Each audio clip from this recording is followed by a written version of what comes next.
দ্রুত অপরাজিতা বিলকে আইনে পরিণত করার দাবিতে শনিবার জলপাইগুড়ি জেলা তৃণমূল মহিলা কংগ্রেসের উদ্যোগে প্রতিবাদ মিছিল অনুষ্ঠিত হলো। শহরের সমাজপাড়ায় জেলার বিভিন্ন ব্লক থেকে আসা তৃণমূল মহিলা কংগ্রেসের সদস্যরা এই কর্মসূচিতে অংশগ্রহণ করেন। সেখান থেকে শুরু হয়ে প্রতিবাদ মিছিলটি শহরের বিভিন্ন পথ পরিক্রমা করে।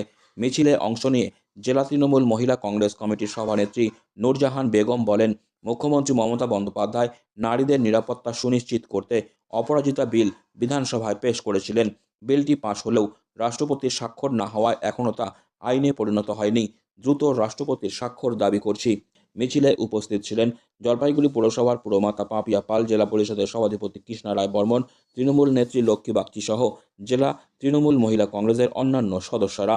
এই কর্মসূচি নারীদের নিরাপত্তা সুনিশ্চিত করার দাবি আরও জোরালো করবে বলে আশাবাদী তৃণমূল মহিলা কংগ্রেসের নেত্রীরা।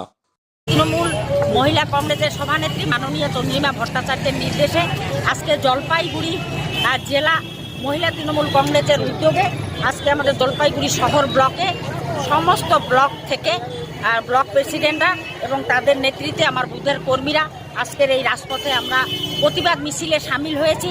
এই প্রতিবাদ মিছিলটা হচ্ছে বিধানসভায় সত্য পাশ হয়ে গেছে যে অপরাজিতা বিলটি, এখনও পর্যন্ত রাষ্ট্রপতি সেখানে স্বাক্ষর করছেন না।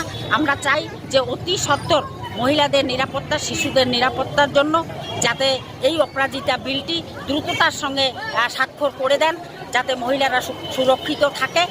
আর যারা অপরাধী তাদের হচ্ছে আমরা ধর্ষকদের ফাঁসি চাচ্ছি। এই দাবিতেই আমরা আজকে আগামী দিনে কি আছে কর্মসূচি যদি এই বিল না পাস হয়? এই বিল পাস যদি না হয় আমরা ব্লকে ব্লকে আমরা এটার তীব্র প্রতিবাদ করব এবং বুথে বুথে এই প্রতিবাদ আমরা নিয়ে যাব। মহিলা